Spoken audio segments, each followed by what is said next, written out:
with the graph of the function f as an aid, evaluate the following limits. So the first one is the limit as x approaches 3 of f of x minus f of 3 over x minus 3. So let's think about x equals 3 is right over here. This right over here is f of 3, or we could say f of 3 is 1 right over here. That's the point 3 comma f of 3.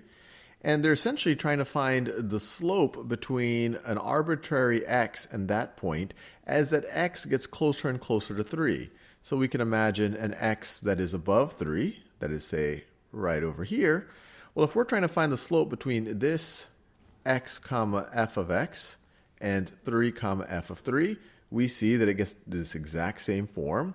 Your endpoint is f of x, so it's f of x minus f of 3 is your change in the vertical axis. That's this distance right over here. And we would divide by your change in the horizontal axis, which is your change in x. And that's going to be x minus 3. So that's the exact expression that we have up here when I picked this as an arbitrary x. And we see that that slope, just by looking at the line between those two intervals, seems to be negative 2. And the slope was the same thing if we go on the other side.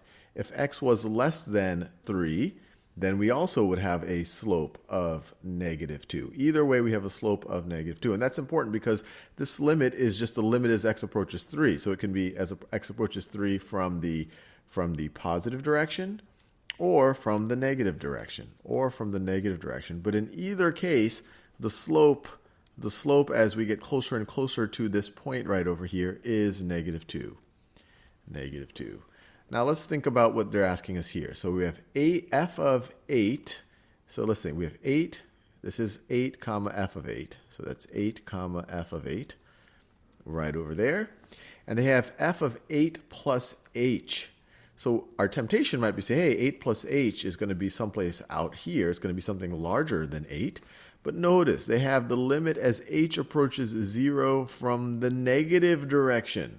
So approaching 0 from the negative direction means you're coming to 0 from below. You're at negative 1, negative 0.5, negative 0.1, negative 0.0001.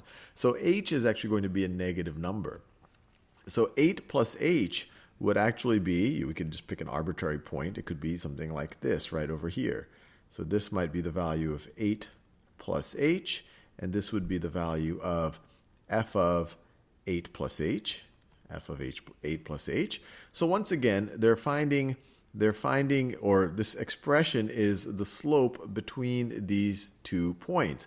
And then we are taking the limit as h approaches 0 from the negative direction. So as h gets closer and closer to 0, this down here moves further and further to the right, and these points move closer and closer and closer together.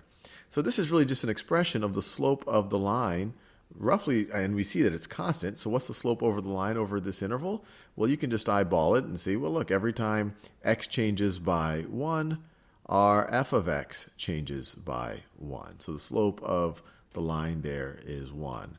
Would have been a completely different thing if this said limit as h approaches 0 from the positive direction. Then we would be looking at points over here, and we would see that we would slowly approach essentially a vertical slope, kind of an infinite slope.